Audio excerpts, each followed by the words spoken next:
6-part overview of the police in the United States. History of the carry clubs and revolvers in the mid-1800s.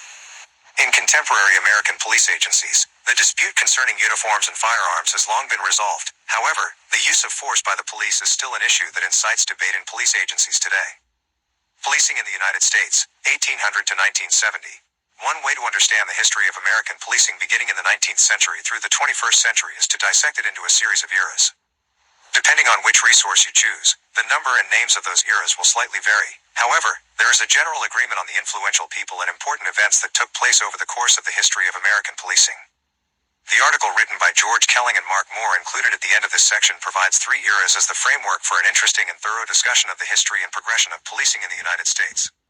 The remainder of this section will continue to identify important people and events that have shaped and influenced policing up through 1970. Police officers were viewed as an extension of politicians, 1916. Politics and the police in America, 1800s-1900s. A distinct characteristic of policing in the United States during the 1800s is the direct and powerful involvement of politics. During this time, policing was heavily entrenched in local politics. The relationship between the police and local politicians was reciprocal in nature. Politicians hired and retained police officers as a means to maintain their political power, and in return for employment, police officers would help politicians stay in office by encouraging citizens to vote for them. The relationship was so close between politicians and the police that it was common practice to change the entire personnel of the police department when there were changes to the local political administration. Politicians were able to maintain their control over police agencies, as they had a direct hand in choosing the police chiefs that would run the agencies. The appointment to the position of police chief came with a price. By accepting the position, police chiefs had little control over decision-making that would impact their employees and agencies. Many police chiefs did not accept the strong political prey-ants in their agencies, and as a result, the turnover rate for chiefs of police at this time was very high. For example, Cincinnati went through 7 chiefs between 1878 and 1886. Buffalo, NY, tried 8 between 1879 and 1894. Chicago saw 9 come and go between 1879 and 1897. And Los Angeles changed heads 13 times between 1879 and 1889.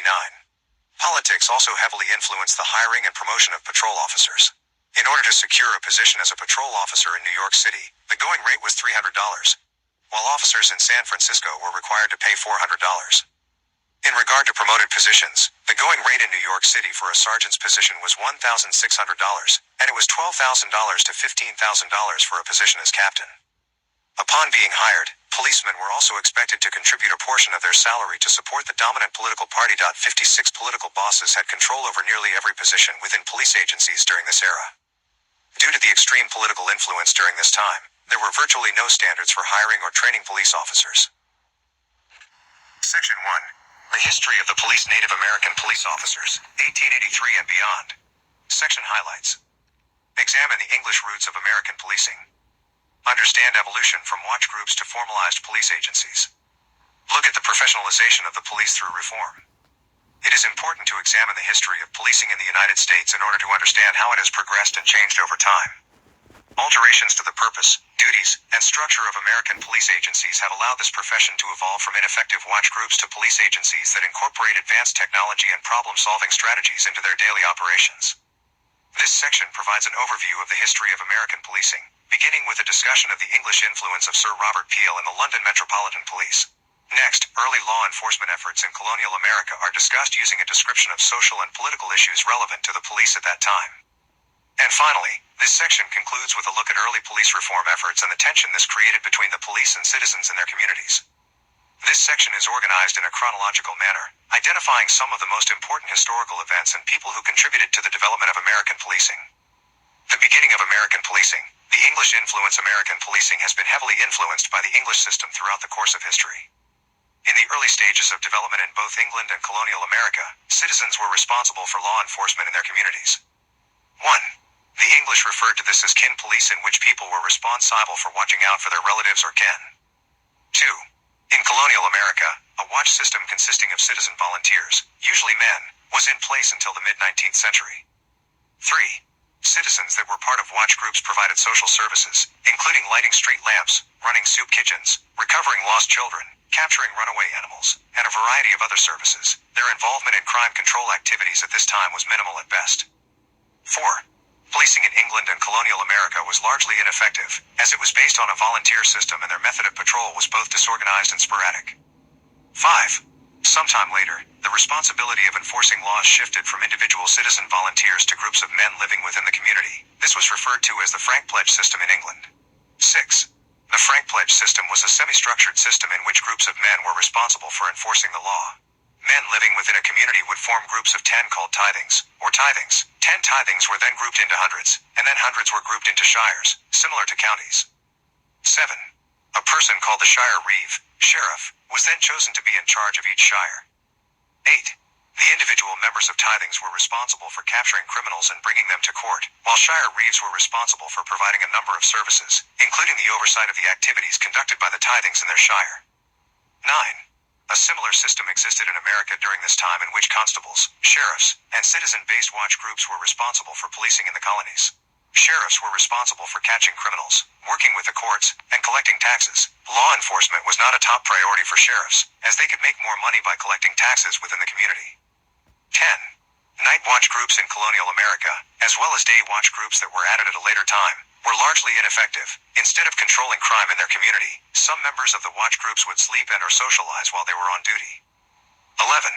These citizen-based watch groups were not equipped to deal with the increasing social unrest and rioting that were beginning to occur in both England and colonial America in the late 1700s through the early 1800s. 12. It was at this point in time that publicly funded police departments began to emerge across both England and colonial America. Sir Robert Peel and the London Metropolitan Police in 1829, Sir Robert Peel, Home Secretary of England, introduced the bill for improving the police in and near the metropolis, Metropolitan Police Act, to Parliament with the goal of creating a police force to manage the social conflict resulting from rapid urbanization and industrialization taking place in the City of London. 13. Peel's efforts resulted in the creation of the London Metropolitan Police on September 29, 1829. 14. Historians and scholars alike identify the London Metropolitan Police as the first modern police department. 15. Sir Robert Peel is often referred to as the father of modern policing, as he played an integral role in the creation of this department, as well as several basic principles that would later guide the formatine of police departments in the United States. Past and current police officers working in the London Metropolitan Police Department are often referred to as bobbies or peelers as a way to honor the efforts of Sir Robert Peel. 16. Peel believed that the function of the London Metropolitan Police should focus primarily on crime prevention, that is, preventing crime from occurring instead of detecting it after it had occurred. To do this, the police would have to work in a coordinated and centralized manner, provide coverage across large designated beat areas, and also be available to the public both night and day. 17. It was also during this time that preventive patrol first emerged as a way to potentially deter criminal activity. The idea was that citizens. Section 1. The History of the Police 34-part overview of the police in the United States. Would think twice about committing crimes if they noticed a strong police presence in their community. This approach to policing would be vastly different from the early watch groups that patrolled the streets in an unorganized and erratic manner. 18. Watch groups prior to the creation of the London Metropolitan Police were not viewed as an effective or legitimate source of protection by the public. 19. It was important to Sir Robert Peel that the newly created London Metropolitan Police Department be viewed as a legitimate organization in the eyes of the public, unlike the earlier watch groups. 20. To facilitate this legitimation, Peel identified several principles that he believed would lead to credibility with citizens, including that the police must be under government control, have a military-like organizational structure, and have a central headquarters that was located in an area that was easily accessible to the public. 21. He also thought that the quality of men that were chosen to be police officers would further contribute to the organization's legitimacy. For example, he believed that men who were even-tempered and reserved and that could employ the appropriate type of discipline to citizens would make the best police officers. 22. It was also important to Peel that his men wear appropriate uniforms, display numbers, badge numbers, so that city Zens could easily identify them, not carry firearms, and receive appropriate training in order to be effective at their work. 23. Many of these ideologies were also adopted by American police agencies during this time period and remain in place in some contemporary police agencies across the United States. It is important to note that recently, there has been some debate about whether Peel really espoused the previously mentioned ideologies or principles or if they are the result of various interpretations, or misinterpretations, of the history of English policing. 24. Policing in colonial America. Similar to England, colonial America experienced an increase in population in major cities during the 1700s. 25.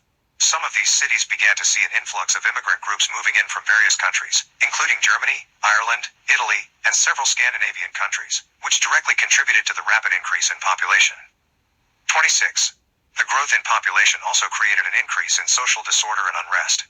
The sources of social tension varied across different regions of colonial America. However, the introduction of new racial and ethnic groups was identified as a common source of discord. 27. Racial and ethnic conflict was a problem across colonial America, including both the northern and southern regions of the country.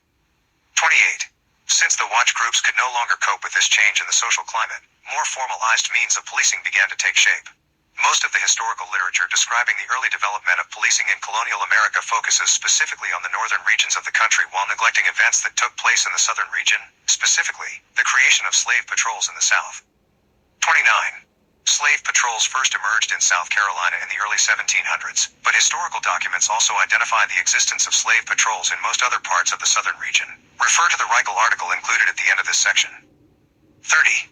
Samuel Walker identified slave patrols as the first publicly funded police agencies in the American South. 31. Slave patrols, or paddy rollers, were created to manage the race-based conflict occurring in the southern region of colonial America. These patrols were created with the specific intent of maintaining control over slave populations. 32. Interestingly, slave patrols would later extend their responsibilities to include control over white indentured servants. 33. Sally Haddon identified three principal duties placed on slave patrols in the South during this time, including searches of slave lodges, keeping slaves off of roadways, and disassembling meetings organized by groups of slaves. 34. Slave patrols were known for their high level of brutality and ruthlessness as they maintained control over the slave population. The members of slave patrols were usually white males, occasionally a few women, from every echelon in the social strata, ranging from very poor individuals to plantation owners that wanted to ensure control over their slaves. 35. Slave patrols remained in place during the Civil War and were not completely disbanded after slavery ended. 36. During early Reconstruction, several groups merged with what was formerly known as slave patrols to maintain control over African American citizens. Groups such as the federal military, the state militia, and the Ku Klux Klan took over the responsibilities of earlier slave patrols and were known to be even more violent than their predecessors. 37. Over time, these groups began to resemble and operate similar to some of the newly established police departments in the United States. In fact, David Barlow and Melissa Barlow noted that by 1837, the Charleston Police Department had 100 officers and the primary function of this organization was slave patrol. These officers regulated the movements of slaves and free blacks, checking documents, enforcing slave codes, guarding against slave revolts, and catching runaway slaves. 38. Scholars and historians assert that the transition from slave patrols to publicly funded police agencies was seamless in the southern region of the United States. 39. While some regard slave patrol as the first formal attempt at policing in America, others identify the unification of police departments in several major cities in the early to mid-1800s as the beginning point in the development of modern policing in the United States. 40. For example, the New York City Police Department was unified in 1845, the St. Louis Metropolitan Police Department in 1846, the Chicago Police Department in 1854, and the Los Angeles Police Department in 1869, to name a few. These newly created police agencies adopted three distinct characteristics from their English counterparts. 1. Limited police authority. The powers of the police are defined by law. 2. Local control. Local governments bear the responsibility for providing police service. And 3. Fragmented law enforcement authority. Several agencies within a defined area share the responsibility for providing police services, which ultimately leads to problems with communication, cooperation, and control among these agencies. 41. It is important to point out that these characteristics are still present in modern American police agencies. Other issues that caused debate within the newly created American police departments at this time included whether police officers should be armed and wear uniforms and to what extent physical force should be used during interactions with citizens. 42. Sir Robert Peel's position on these matters was clear when he formed the London Metropolitan Police Department. He wanted his officers to wear distinguishable uniforms so that citizens could easily identify them. He did not want his officers armed, and he hired and trained his officers in a way that would allow them to use the appropriate type of response and force when interacting with citizens. 43. American police officers felt that the uniforms would make them the target of mockery, resulting in less legitimacy with citizens, and that the level of violence occurring in the United States at that time warranted them carrying firearms and using force whenever necessary. 44. Despite their objections, police officers in cities were required to wear uniforms, and shortly after that, they were allowed to urban police officers, in 1890 until today. Essentially, politicians within each ward would hire men that would agree to help them stay in office and not consider whether they were the most qualified people for the job. August Vollmer bluntly described the lack of standards during this era. Under the old system, police officials were appointed through political affiliations, and because of this they were frequently unintelligent and untrained. They were distributed through the area to be policed according to a hit-or-miss system and without adequate means of communication. They had little or no record-keeping system. Their investigation methods were obsolete, and they had no conception of the preventive possibilities of the service. Mark Holler described the lack of training another way.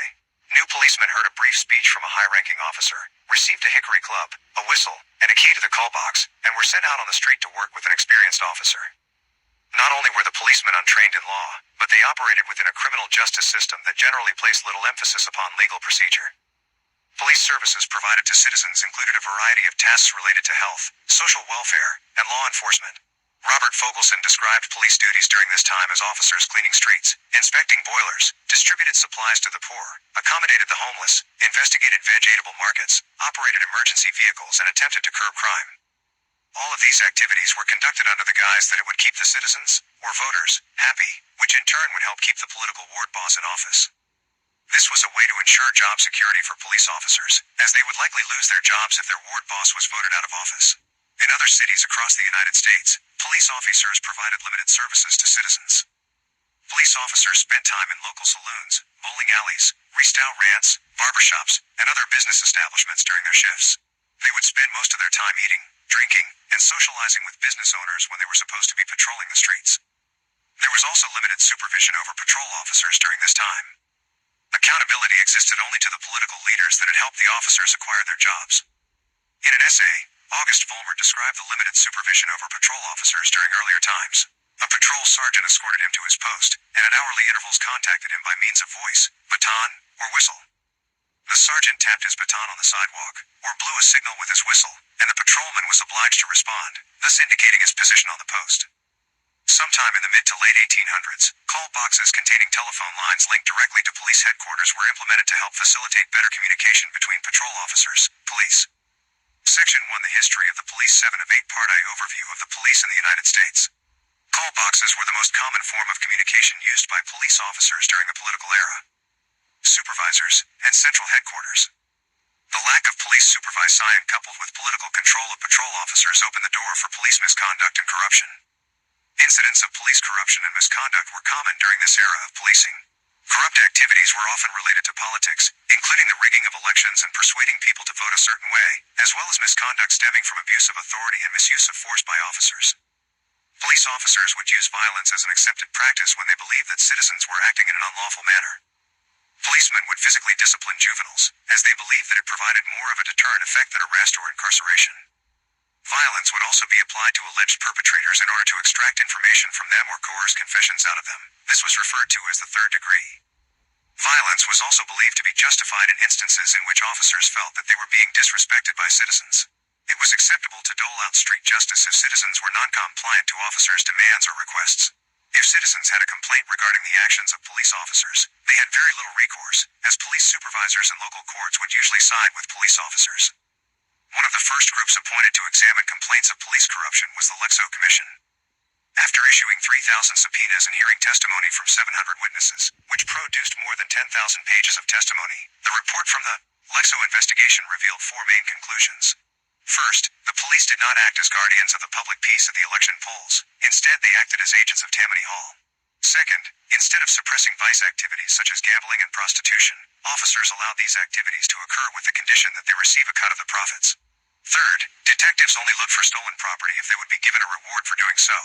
And finally, there was evidence that the police often harassed law-abiding citizens and individuals with less power in the community instead of providing police services to them.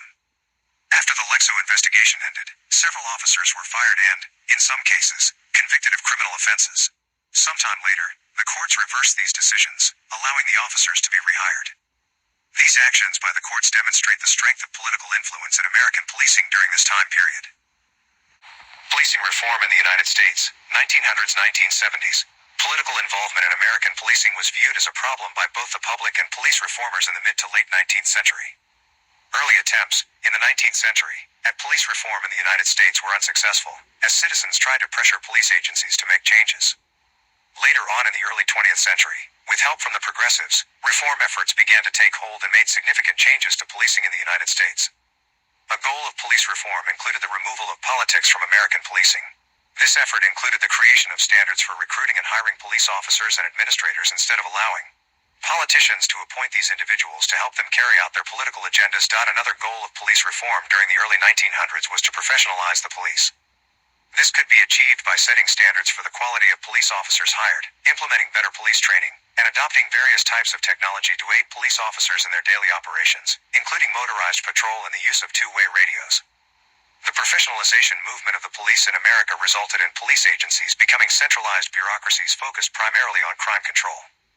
The importance of the role of crime fighter was highlighted in the Wickersham Commission Report, 1931, which examined rising crime rates in the United States and the inability of the police to manage this problem.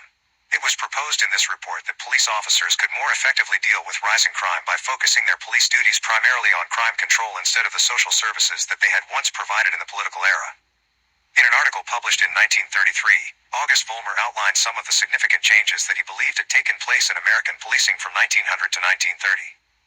The use of the civil service system in the hiring and promotion of police officers was one way to help remove politics from policing and to set standards for police recruits.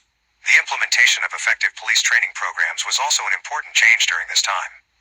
The ability of police administrators to strategically distribute police force according to the needs of each area or neighborhood was another change made to move toward a professional model of policing. There was also an improved means of communication at this time, which included the adoption of two-way radio systems. Many agencies also began to adopt more reliable record-keeping systems, improved methods for identifying criminals, including the use of fingerprinting systems, and more advanced technologies used in criminal investigations, such as lie detectors and science-based crime labs. Despite the heavy emphasis on crime control that began to emerge in the mid-1930s, some agencies began to use crime prevention techniques. And finally, this era saw the emergence of state highway police to aid in the control of traffic, which had increased after the automobile was introduced in the United States. Vollmer stated that all of these changes contributed to the professionalization of the police in America. O.W. Wilson was the protege of August Vollmer. His work essentially picked up where Vollmer's left off in the late 1930s.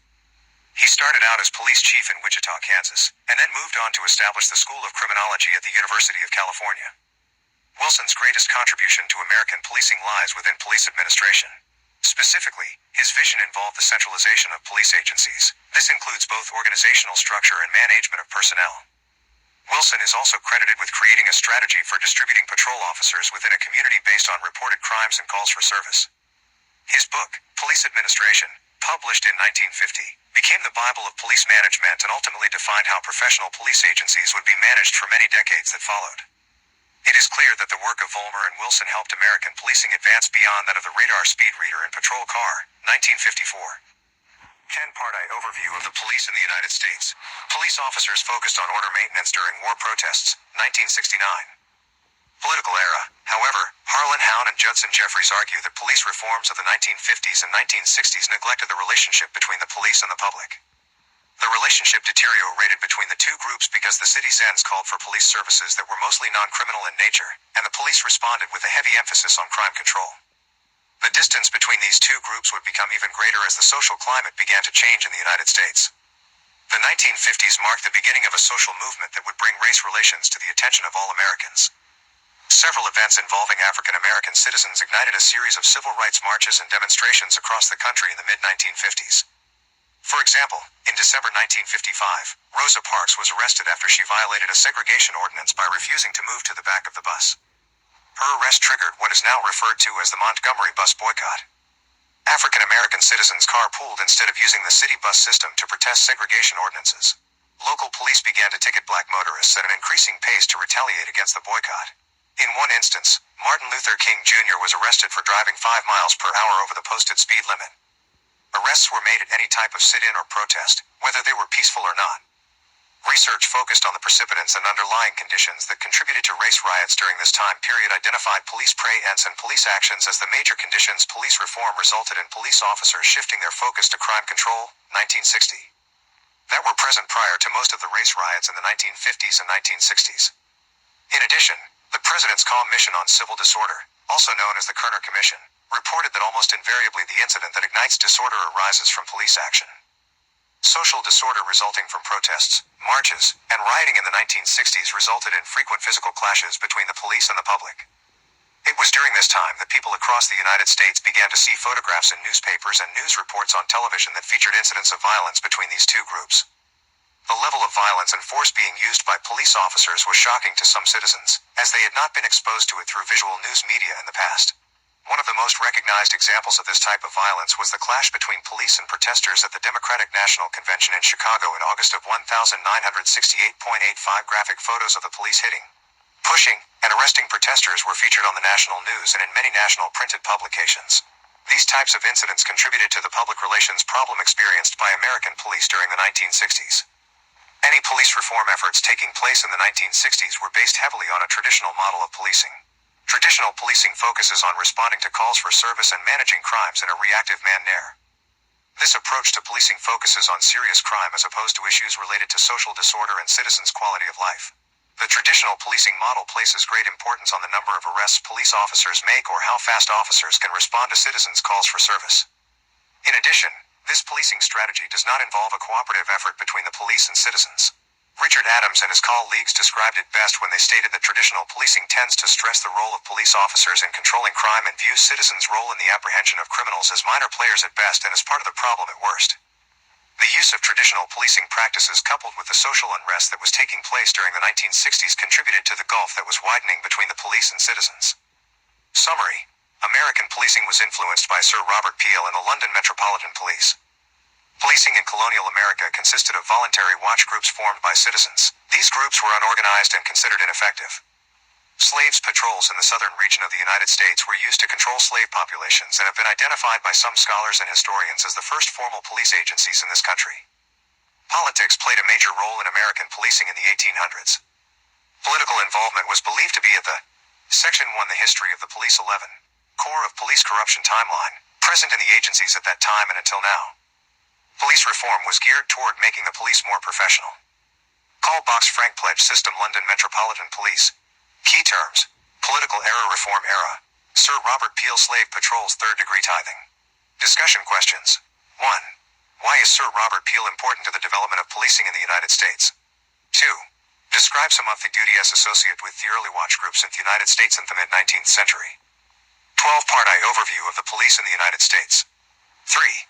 Identify several principles espoused by Sir Robert Peel as he began to assemble the London Metropolitan Police Department. 4. What was O.W. Wilson's main contribution to American policing? 5. Explain how the traditional model of policing contributed to the deterioration of the relationship between police and citizens in the United States during the 1960s. Related web resources. To learn more about Sir Robert Peel, go to http://www.bbc.co.uk/history/historic_figure/Peel_Sir_Robert. SHTML. To learn about some important dates in the history of American law enforcement, go to http://www.liam.org/fact/enforcement/updates.html. To learn more about the history of police technology, go to http://www.policetechnology.net/at59.html.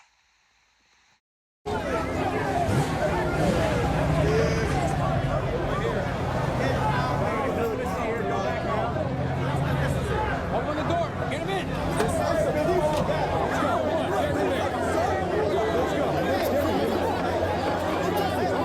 Arrest for a private gathering?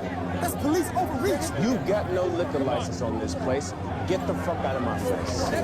You. Hey, let's just keep it calm. Are you fucking kidding me?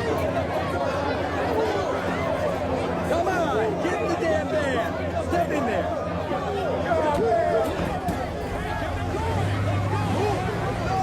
Let's get them moving, gentlemen. Let's go. Get them in the wagon. Hey, Dave! Tell you get busted, you alcoholic! Oh, the night's not over. Go home.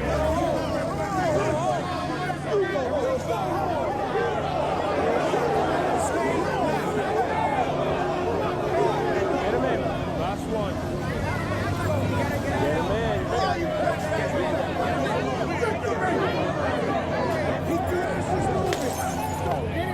Don't touch me! Don't touch me! Let's go. In. Get in, let's go.